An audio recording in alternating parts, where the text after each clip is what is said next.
Uh-oh. The last cookie. You can get a new box of cookies in as fast as an hour with Walmart Express Delivery. Are you my guilty self-conscience? No, I'm the voice offering you promo code EXPRESS for free delivery on your first order. Hey, who ate my cookies? You mean, these cookies? Order now. Welcome to your Walmart. Promotion valid for first express delivery order. $50 minimum subject to availability. Restrictions apply. Your weekend is not complete without the First Lady of New York Radio. It's the Joan Hamburg Show. Talk Radio 77 WABC. What happens when a Broadway star, Sharon Wheatley, starring in Come From Away during the pandemic, what happens when she finds out her show, like almost all of Broadway, is temporarily closed? The temporarily in the end meant almost a year and a half. What happens? What do you do?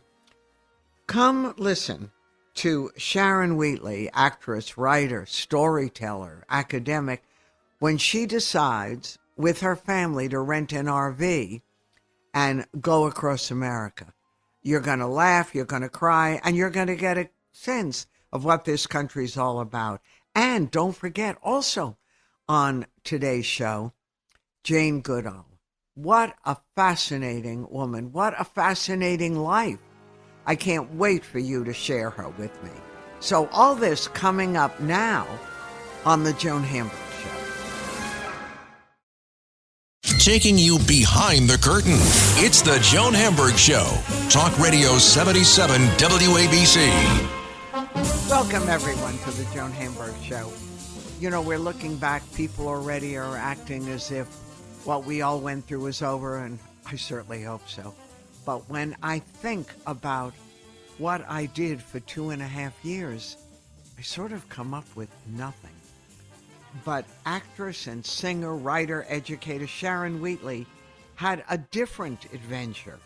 In fact, I was fascinated when I read that Sharon had written a book. She had written a book before, but she had a new book called Drive, and she and her family did something that I have fantasized about. I have a kid who lives in California, and of course, like so many of you with children and family away, we hadn't seen each other in a really long time. I wanted to rent an RV, drive across country, park in his driveway, and say, Mom's here. But everyone I knew talked me out of it. You can't do it. You don't know how to do it. It's huge. How will you get gas back up? Sharon Wheatley didn't listen to the naysayers. And when her Broadway show, she was working, Come From Away, and her wife, who is a theater manager, was working, but both their shows were on hold for the moment, or thought they were going to be on hold. Everyone thought it would be a matter of weeks.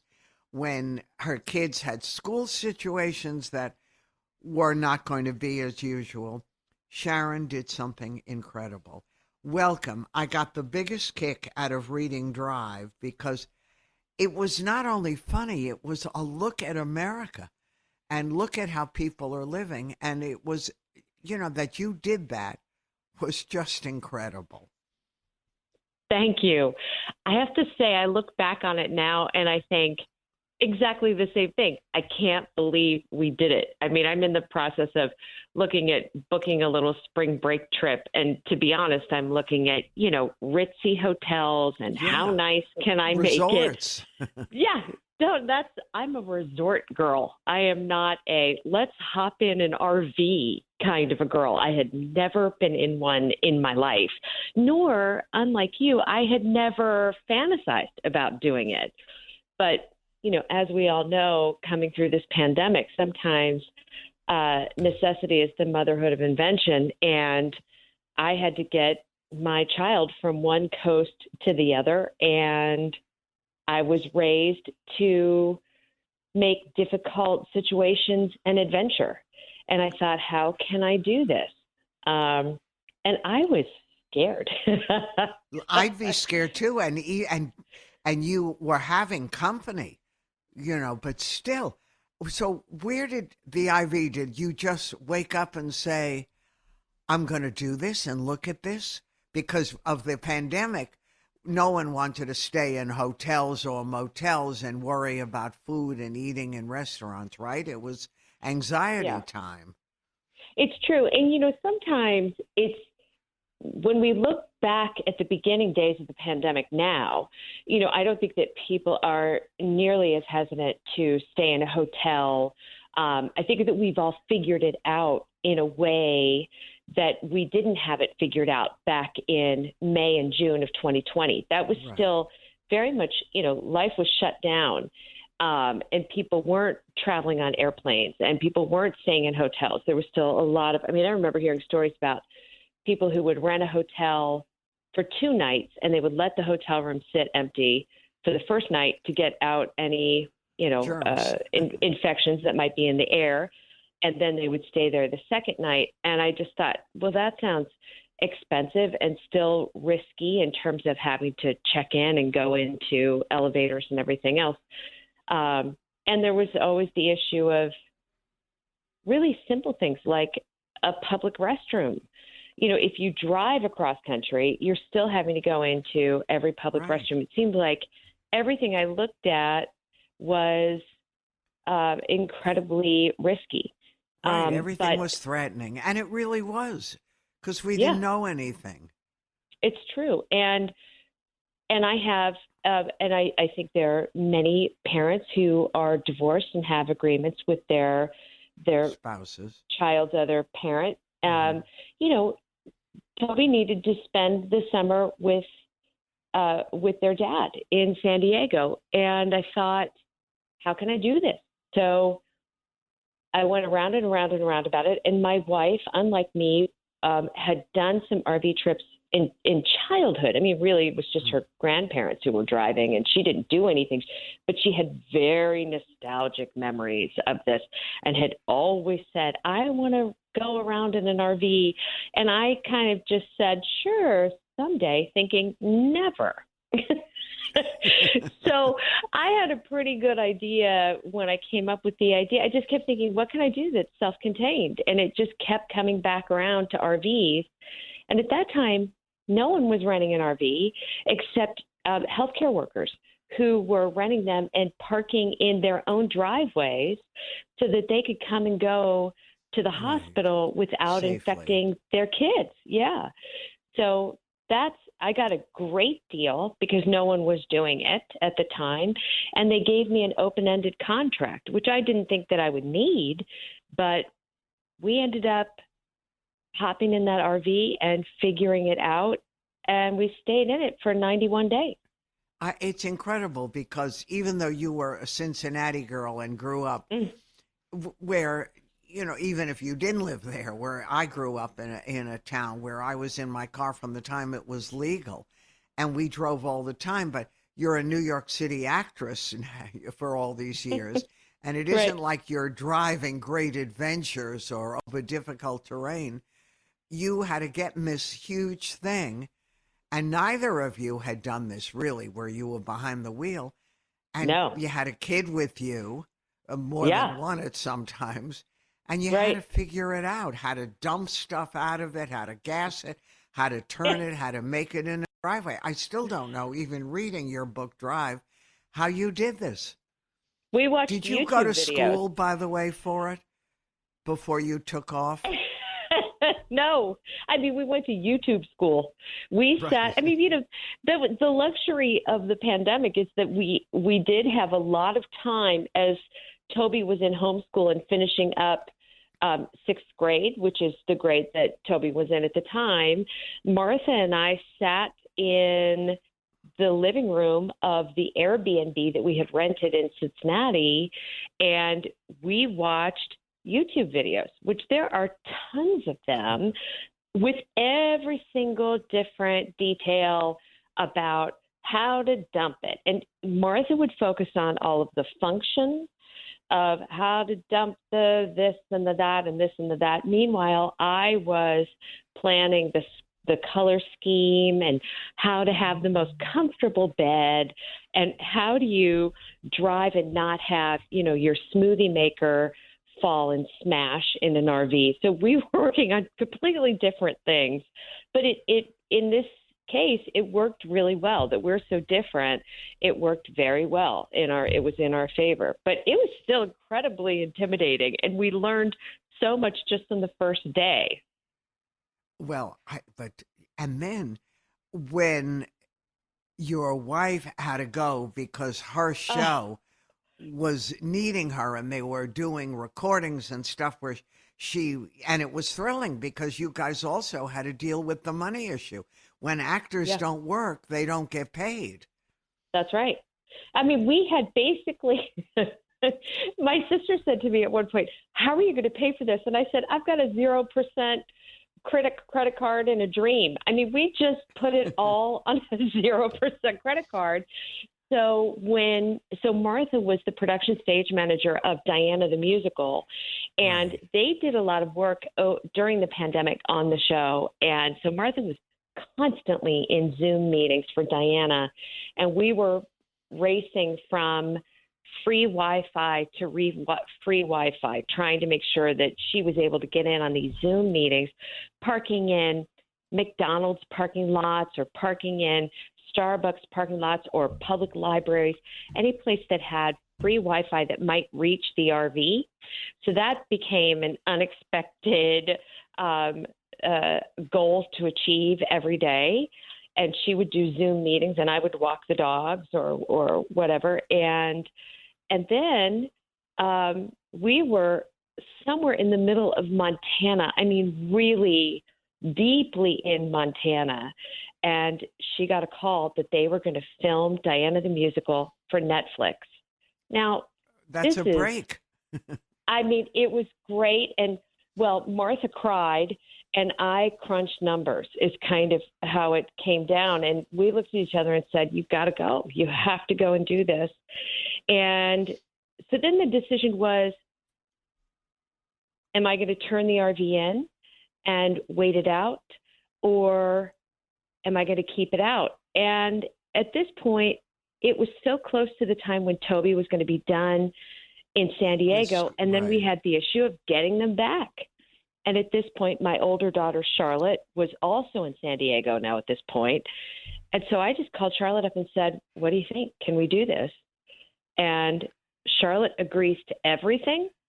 And I How old is Charlotte? She was a teenager, or she was 23. 23. So yeah, her, 22 actually at the time. Oh yeah, she was totally into it, and I just thought, it's interesting here. I wrote this book called Drive, and I talk about driving an RV, and I sound so cavalier about it, but the truth is, I was very nervous to do it. Very nervous to do it. Sure, by yourself, really, with your kid. Yeah, and I thought, and Martha had done the majority of the driving, I would say, and I'm a very good driver, but, the pandemic, as everybody knows, I think did take a toll on people's psyche in a lot of ways. And I was having some anxiety issues and everything else, and I thought, I really have to think about whether or not I can do this just safety-wise. I mean, I knew I wasn't going to wreck the RV, but I just thought, do I want to? Provoking. Yeah, do I want to white knuckle it? Really was my question. And when Charlotte was so into it, I just thought, she had felt left out. Here we had been on this trip, and she, with her brother. Yeah, exactly. She'd been doing something else, and she really wanted to go. And I thought, all right, this is a moment where I show my kids what I'm made of. Right. And so in a lot of ways, I think the book is about a lot of things, but the book's about parenting. It is. And resilience. Yeah. Yeah. And we had a blast. I mean, it was, I always said to Martha, I said, if you really replay your life when you die, those moments before, these are the days that will go through my head of what we did during that time. And my kids and I know each other on a different level, and Martha and I certainly do. And we all argued, and we all, it was a Technicolor. Yeah, you're tough. You're trip. In a box, a great big box on wheels. And you had animals with you too. It wasn't like it was just you and one or two kids. It Oh, was a no, whole menagerie in there. it was. Well, when you're packing up your life, you need pack to up take everything. the pets. Yeah. That's right. Oh my gosh! That's And what we there did. were so many funny scenes of you guys pulling with this huge thing into friends in various parts of America into their driveways, and because of the pandemic, no one was willing to let this crazy family in their houses because of Yeah, contamination. it's true. Nor did we want to do that. I mean, we really felt very protective of everyone that we were seeing, but also people were lonely. I mean, by this point, this is June, July, August, September of 2020, and people had been stuck in their houses for a long time. So we just got this crazy notion to do something that in the RV community is called mooch docking, which is where you park in someone's driveway and then you run an extension cord, just a basic outdoor extension cord like you would use for like Christmas lights, Right. into their house. And then we could use that to make coffee in the morning or run a fan. But they call it mooch docking because you're borrowing their power. Their power. And we would, fill up our tank with their hose so that we had water. And then we would just barbecue and stay outside. We never went in anybody's house. We slept in the RV. We used our own bathroom. But we got to visit with people across the country. And our friends were very starved for company. visitors. Yeah, so we always said, if you had a flat driveway and we knew you, chances were you were going to get a phone call from us at some point. And there you were.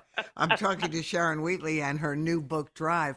Do you sense, having driven across and into gorgeous places and not gorgeous places and meeting people everywhere, that you got a feeling of what America's about or what people were thinking during those times? There's been so much anger and so much political stuff. You guys are in the world of art and theater. That isn't your world. Was that evident or it wasn't? You all had a commonality. One of the goals of the trip, that Martha and I set as a goal in the beginning, was that we wanted to get out in America. And originally the book was called Out in America, which I liked because it had a double meaning. It had sort of, Martha and I as a gay couple out in America, but also just being, Martha and I live and work within a 5-block radius.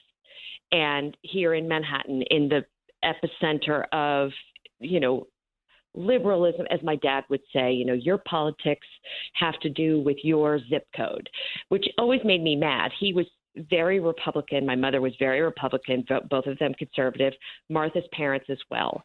And when my parents died, I had this sense of my connection to the other political party, the other view of America is gone. And I think both Martha and I felt very strongly about wanting to get out in America and meet people. And, the RV community, and this is a massive generalization, it's different state by state. For example, in California. Experience. Yeah, but in California, a lot more people, in the West Coast in general, a lot more people RV than they do here on the East Coast. Again, generalization. But it is a highly military crowd. It is a much more conservative crowd. And we knew and felt the risk of driving into different RV campgrounds as two married women. And I definitely was nervous about it. Martha's more comfortable in general. And less, I'm a nervous Nelly. So, I'm nervous about everything. I found that people absolutely are people. You can watch Fox News or you can watch MSNBC.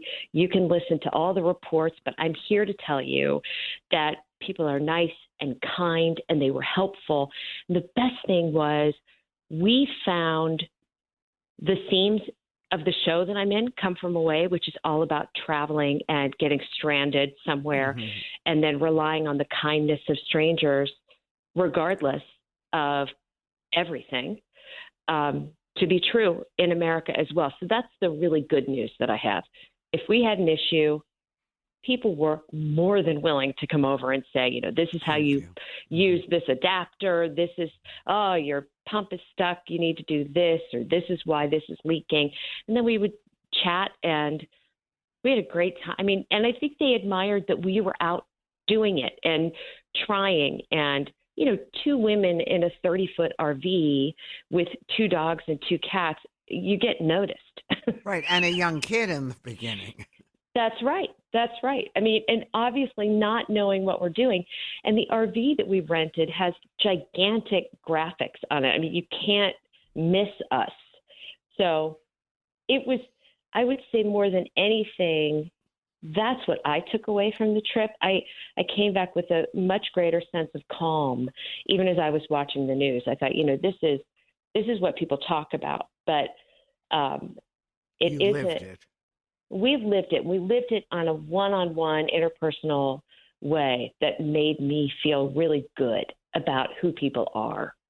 And do you feel when you come from away, has opened, you're back on Broadway, yes, playing Diane, but did you feel as a different person?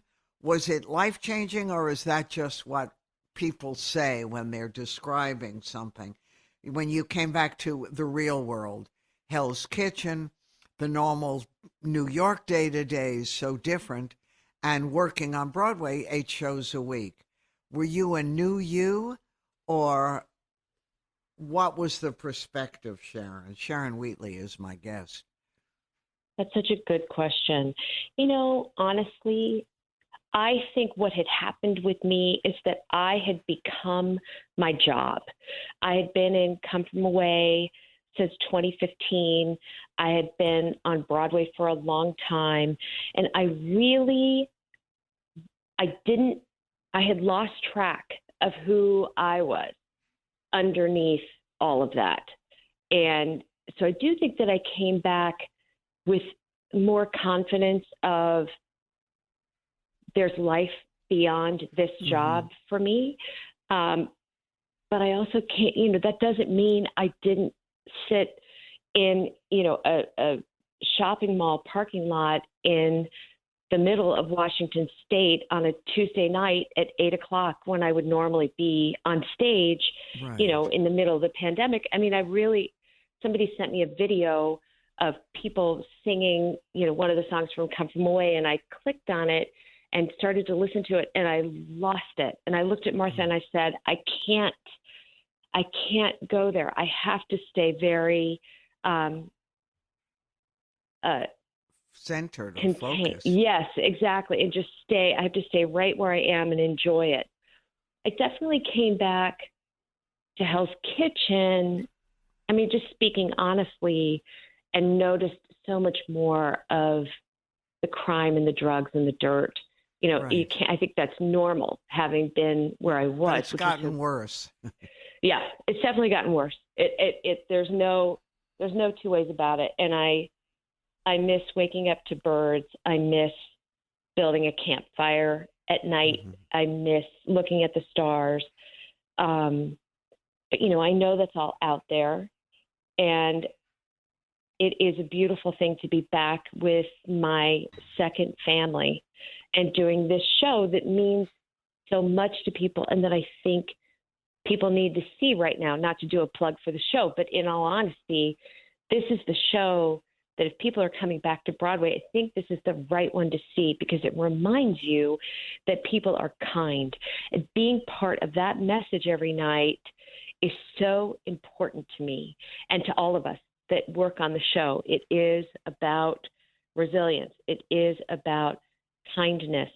And so I do have a deeper, richer perspective on that, having lived it during the pandemic. Right. And the truth is, in Drive, you'll also find out how Sharon got this wonderful part in a wonderful show. When a show starts, no one knows what's going to happen to it. Right. And to just get these parts it's the luck of the draw. It's like winning the lottery, the chances of that. So this was a huge get at a complicated time. I'm curious too, you had your little boy, he wasn't so little, but he's, a kid still, with you on part of this trip. Do you feel it changed him in any way, or because he's just a kid, it was all part of, this is what I'm doing now? How about your relationship with him or your wives? Well, here we get into the most 2022 correction that I need to make ever. So just go with me on this. One of the things that has happened for a lot of children during the pandemic is there's been this sort of gender revolution, which I am still figuring out. And I so don't get it. Toby, I know. Believe me, I don't always no either. One's a he or a she. They're a there right. or a whatever. That's right. Toby is a they, them, and Toby was born female and actually had a different name. And so this has all happened during the pandemic. So Toby isn't a boy. Toby's a they, them. At the time when it's interesting, I will tell you this, at the time when I was writing the book and at the time when the trip started, Toby was at that point still Beatrix, which Toby allows me to say. Some kids are very rigid about, you can't say my previous name, and they call it a dead name. But Toby and I had long conversations about name and gender, but Toby was still a girl and Toby was Beatrix. So the first draft of the book is all she, her, and is all Beatrix. And I had to go back in and change. And I realized on page 44, there's still a her. So I have to go back in and ask my publishing company if they can fix that for the next printing. But I will say I work at night, generally speaking, right? 6 days a week. And my show is very short, but I don't still, always you're gone. Yeah, I don't always get to sit down and have dinner. Now I do as much quality time with Toby as I possibly can. And I'm always the first person out of the theater rushing home to be with Toby. And I can walk in the door at 9:00 and really do all the bedtime stuff and, all that. And we're in very close contact all the time. But I think for Toby, it was the pandemic, as it has been for so many kids, has been so traumatizing. And to give Toby and Charlotte, who's my older one, this gift of learning how to make life an adventure, even when the adventure is my mom's in a bad mood, the dog just threw up, now I've got to walk the dogs, the fire won't start, it's raining, it's muddy. It's at least we have something, and we were all together and we laughed and we cried and we have something vibrant. And it wasn't just, I'm going to sit on the couch and worry and wring my hands about what to do. And I think that was a really valuable experience for Toby. I'm sure. Well, it's a great adventure, and thank you, Sharon Wheatley, for sharing it with us. It's called Drive, and it's going to take you all across America and meet a family you might not have met before, find out what it was like growing up in the Midwest in Cincinnati, and that people are people all over, no matter where. So you gave us a gift. All the best to you and your family. Thank you for having me on. I'm so honored. It's a pleasure, and I'm so happy that you're back on that wonderful show. Me too. Yeah, everyone go see it, and I look forward to talking to you again. Take care. Thank you so much. Take care. I'm Joan Hamburg, and you're listening to WABC. More to come. Ryan Reynolds here from Mint Mobile with a message for everyone paying big wireless way too much. Please, for the love of everything good in this world, stop. With Mint, you can get premium wireless for just $15 a month. Of course, if you enjoy overpaying, no judgments, but that's weird. Okay, one judgment. Anyway, give it a try at mintmobile.com/switch. Upfront payment of $45 for 3-month plan, equivalent to $15 per month required. Intro rate first 3 months only, then full price plan options available. Taxes and fees extra. See full terms at mintmobile.com. The First Lady of New York Radio, Joan Hamburg. Entertaining and informative. Talk Radio 77 WABC. Welcome, everyone. to the Joan Hamburg Show. And at a time when the world seems in disarray and hope is vanishing among many people, I thought it would be wonderful if we could reintroduce you, if you haven't heard her recently, to Dr. Jane Goodall, who's not only one of the leading scientists in the world, but a writer, a messenger, and an activist. Dr. Goodall has something that is really important. It's her podcast that she started actually during the pandemic to spread her message of hope. It's called Jane Goodall Hopecast, and it's really important for everyone to listen to it. So 60 years of groundbreaking career, Dr. Goodall, and from that young girl who went into a jungle in Tanzania to a major activist, hope is still there, and you still feel strongly about possibility, about future, and about our ability to change. Yes, I do. And I see the world at the moment. Imagine humans at the mouth of a very long, very dark tunnel. And right at the end is a little star. That's hope. Well, we not much point in sitting at the mouth of the tunnel and hoping that the star will come to us. We have to roll up our sleeves and crawl under, climb over, work around all the obstacles between us and that star, like climate change, loss of biodiversity, pandemics and things like that. And a different world from when you, as a youngster, really started out. It wasn't about activism. It was about your love for animals, your insatiable need to read, and also the faith of a mother who was way ahead of her time, who said to her daughter, who could be considered a total rebel in those days, you know, what do you want to be when you grow up, a wife or this or that? But that wasn't you. It was, I want to do something with animals, with chimpanzees, and a mother who said, go for it. You can do anything you want if you're willing to work. Well, it was, you know, I loved animals from the time I was born. She supported that love. She didn't even get mad when I took earthworms to bed with me. She just said, I think they might die here. She thinks I was interested in how they walked without legs. But anyway, I was 10 years old when I dreamed I'll go to Africa, live with wild animals and write books about them. And everybody laughed at me. Dream about something you can achieve. Except Mum, and she said, well, you know, if you really want to do this, you're going to have to work awfully hard. You must take advantage of every opportunity. And then if you don't give up, you will probably find a way. And that's the kind of support that every child needs. And you had it. And, you know, when you think back, and I know you lecture all over the world, and of course, because of social media and the internet, you can reach millions of people from your own home. But when you look back and you see the coincidence of life, you going to stay with a friend at their farm, and you meet a man who literally changed the course of your life and made that dream come true.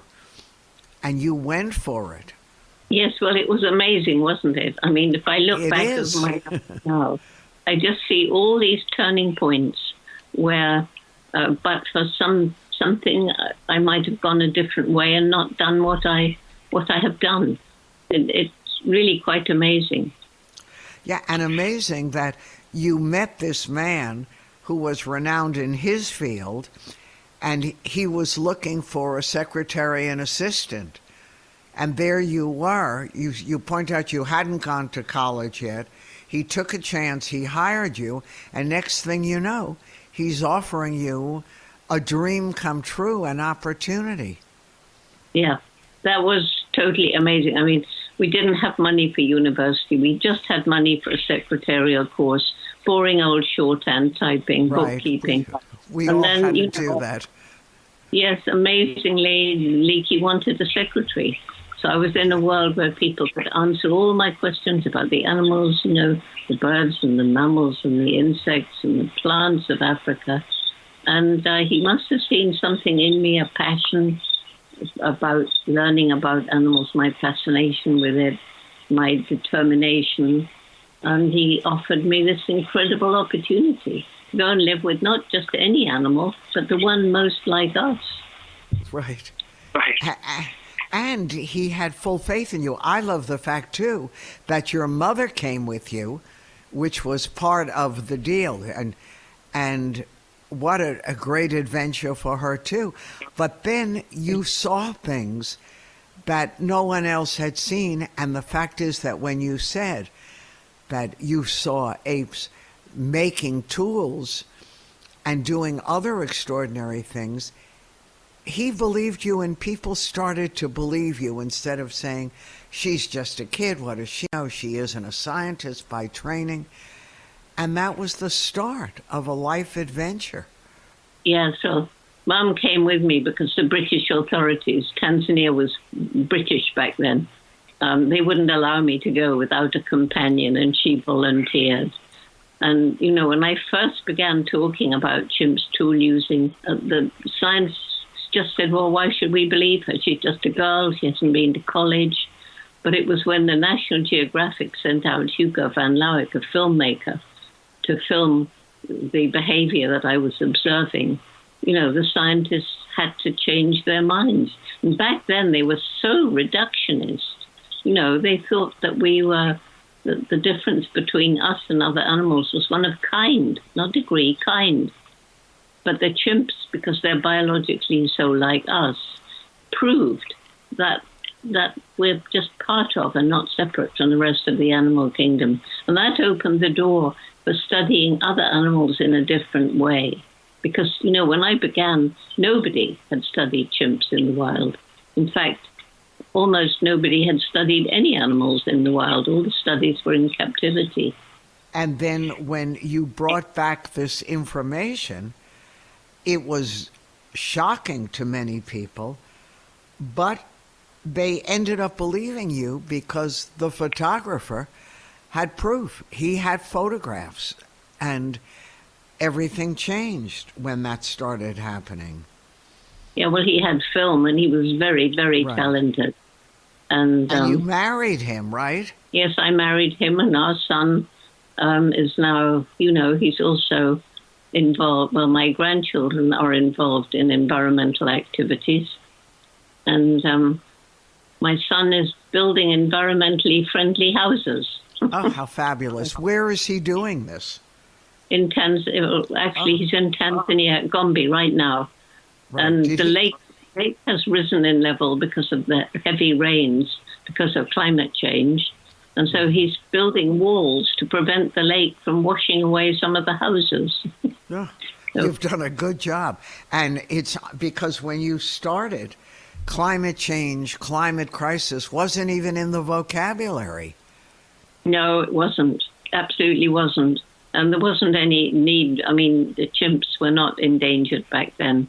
It's all been much more recent. And now, you know, we face the climate crisis, we face loss of biodiversity, all brought on by our actions. The pandemic was brought upon us by our actions, by our disrespect of nature and animals. I know. And then you brought out the relationship between humans and animals and our obligation, and started waking up the world to this. But with all this happening, which is, you know, I hate to use scary words, but it is terrifying in many ways. And we have to preserve the planet, and we can't afford to lose species. But you still feel, Dr. Goodall, hope and endless possibility? Is it because of the youngsters that you see and deal with who truly care and are activists from the time they're little? Well, it's partly the youth. You know, our Roots and Shoots program is now in 65 countries with young people from kindergarten through university, all taking action, because hope is about action. You can't just sit and hope something will happen. You've got to do something about it. But, you know, the other hope is our amazing intellect, which does make us different from other animals, even though they're way more intelligent than we used to think. But we're beginning to finally to use our intellect to create innovative technology to help us heal some of the harm we've done, and to use our own brains to make as light ecological footprint as we can. And then there's the amazing fact that nature is so resilient, and places we've utterly destroyed, if we give them time and perhaps some help, they can once again support life. And species on the brink of extinction can be given another chance. Which but is let's face it. Yeah, but we are in the midst of the sixth great extinction, and we're getting close to a tipping point when, if the world goes on heating, we may never be able to do very much about it, and we're doomed. So that's why I am so passionate about raising awareness, and not only raising awareness, but getting people to take action. We can make a difference, but do we have the will? And the young people, the young people are really, really, really inspiring. But once they know the problems, and we encourage them to take action. And your book, I don't think I mentioned in the beginning that Dr. Goodall, less than a year ago or around then, the Book of Hope, a survival guide for trying times. We need that absolutely more than ever, and that book has had and is having a great impact on all of us who may not be scientists or authors, but the book hits home, and it's really important. Are you amazed by your outreach even now at this point, when a lot of it, when you were traveling constantly, and now I'm sure the pandemic seems to be calming down, but the world is still in horrible shape, and you're doing a lot online. Are you surprised by the outreach of all that? Well, I've got a wonderful team at the Jane Goodall Institute helping to create Virtual Jane. And I'm told that I've reached literally millions more people in many more countries. I mean, I can be in 4 different countries in one day, but it's Amazing, exhausting. Huh? I've never been as exhausting, much more exhausting than traveling, because you can be doing two interviews and a podcast in one day. You can be in 4 different countries. I haven't had one day off. I haven't had one weekend off since the pandemic began. Wow. But, yeah. And it is amazing. And it is, and it's so interesting, too, from when you started 61 years ago, that it was about the animals, and then you understood quickly that it was about humans and people and the interconnection, and that it wasn't just animals, it was the people all around them too, and the communities, and it again started changing everything. Yes, well, it was when I visited 6 other chimp study sites across Africa and realized how the forests were being cut down and chimp numbers were dropping. That was in 1986, and I learned about the plight of the chimps, but I also learned about the plight of the people, the crippling poverty, lack of good health and education facilities, the degradation of the land as populations grew. And flying over tiny Gombe National Park, where the study is still ongoing, seeing that what once had been a great stretch of forest was now a little island of forest, and all around the hills were bare. And it hit me. I mean, this is because the people are so poor. They're cutting down the trees to it's poverty. Jobs, to money, poverty. I'm Joan Hamburg talking to Dr. Jane Goodall, and we were talking about the fact that it all started with animals, but it then extended to people too. And this is major. If people are living in poverty, then they're going to do things to make money, to make land, to make things grow. And this is why the connection between the world of the animals and the world of humans is so important. They have to be taken hand in hand in many ways. do you find that this is a message that people understand? Saving animals and nature means saving the population as well.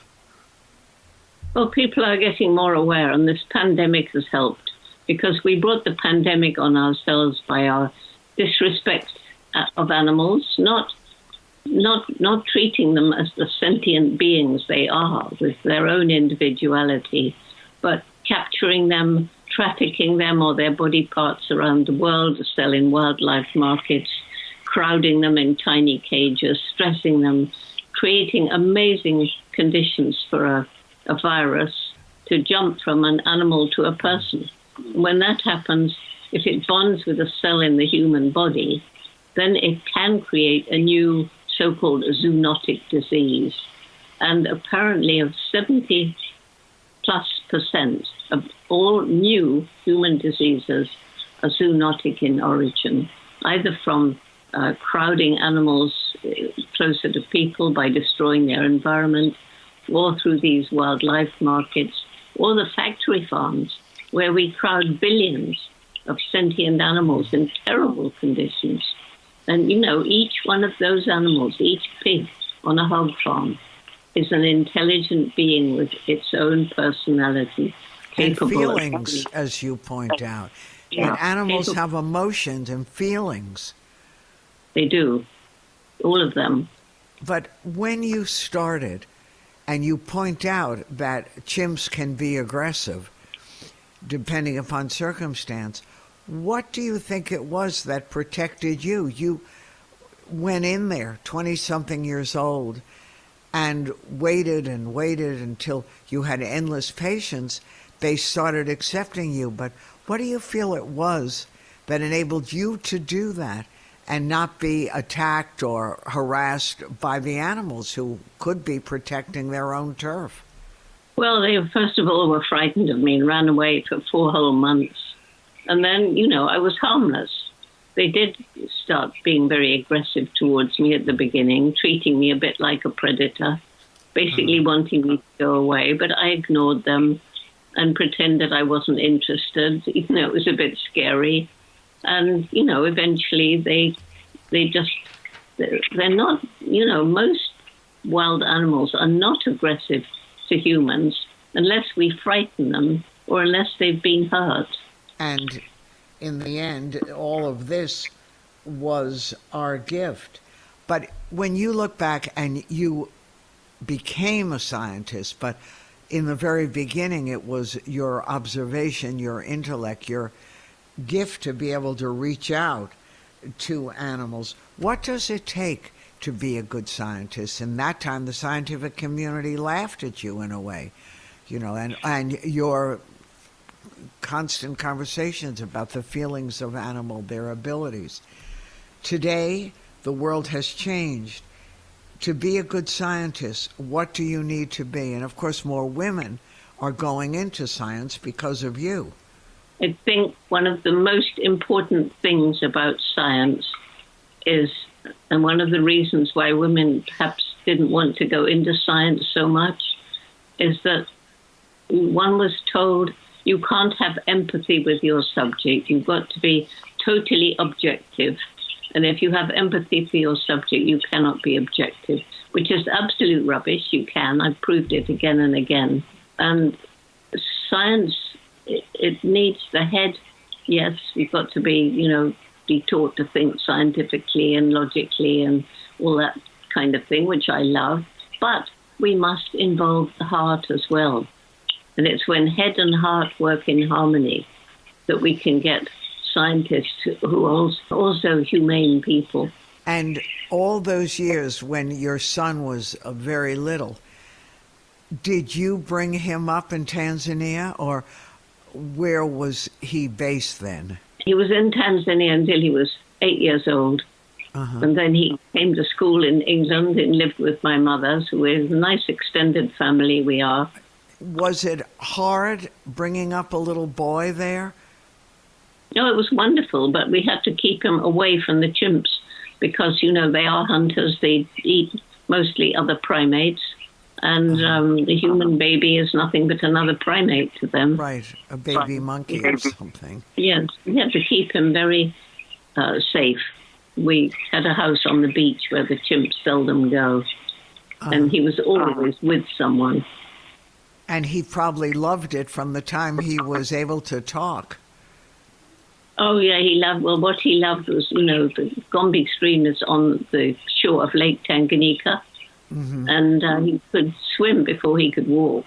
That was his thing, the lake. Fantastic. So many things are going on in your life. Is there a wish list of things that you plan to do in the near future? Well, I mean, I'm nearly 88. I will go back on the road. I'll probably never do quite as much traveling since discovering how much more outreach I can have from one place. But, I want to visit my friends again. I've got friends all over the world, and Zooming is okay, but actually being with them is better. Uh-huh. The things I used to want to do, like going to the wild parts of Papua New Guinea, I know I can't do those now. When you're 88 and you've got one knee that had a broken kneecap at one point, and, you have to pick yourself a little bit. I'm still jolly active, and I can climb around Gombe, but I'm not any longer going to try and go on long, arduous expeditions where I'd simply be a burden on everybody else. And I'm curious, at this point in time, when we have crises on every level in the world, what is your feeling? Are world leaders going to ever follow through on the promises, including climate change, which is essential right now? We could be on the brink. We are on the brink. And, I took part in COP26 in Glasgow virtually. I wasn't there. Mm-hmm. If all the leaders kept to their promises, then that would be great. But they never have so far. And the only thing is climate change is higher on the political agenda. More people know about it. More and more NGOs are working on it. Youth groups are working on it. But, we've now got this terrible situation in Ukraine. What's going on in Ukraine now takes me right back to when I was a child growing up in World War II. And, for about a year, Britain was the only country in Europe that wasn't either defeated or had capitulated to Nazi Germany. And we were not prepared for a war, not at all. But there we were, with no proper defenses, except very brave young airmen going over and mostly getting killed. But we had Churchill, and he roused the spirit in the British people. We will not be defeated. And I see the same thing in Ukraine. Yes. And finally, the free world is beginning to come together, and support is pouring in to help the beleaguered people in Ukraine. And, all these over 1 million refugees. But you see the wonderful side of humans, people opening their houses to the refugees, people rushing in to volunteer in Ukraine, even though the situation is so grim. So disaster brings out the very best in people as well as the worst. Right. And with your messages of hope, it makes such a difference. I highly recommend the Book of Hope, Dr. Goodall's podcast, which is Hope. And we absolutely need it now. All the best to you. I'm grateful that you took the time out of your busy schedule. I look forward to talking to you soon. Take All care. right. Thank you very much. Anytime. And I'm Joan Hamburg, and you're listening to WABC. More ahead. Does it ever feel like you're a marketing professional just speaking into the void? Well, with LinkedIn ads, you can know you're reaching the right decision makers. You can even target buyers by job title, industry, company, seniority, skills. Wait, did I say job title yet? Get started today and see how you can avoid the void and reach the right buyers with LinkedIn ads. We'll even give you a $100 credit on your next campaign. Get started at linkedin.com/results. Terms and conditions apply. The the First Lady of New York Radio, Joan Hamburg. Entertaining and informative. Talk Radio 77 WABC. All right, well, I'm looking at the clock, and it says there's a lot more here on WABC Radio. By the way, the number one station. It's very exciting, but I'm so happy that you joined me today. Thank you for Dr. Goodall, and thank you for actress, writer Sharon Wheatley, who during the pandemic did what some people like me fantasized about doing. She rented an RV with her family, never did anything like that in her life. Her show was on hiatus, like all of Broadway, and drove across the country, saw America, and never had done that. It was just amazing. So we've got two great guests that we celebrated today, and you're always part of the Joan Hamburg Show. So don't go anywhere. Stay right here, because you've got a big day ahead of you on the best radio station in America.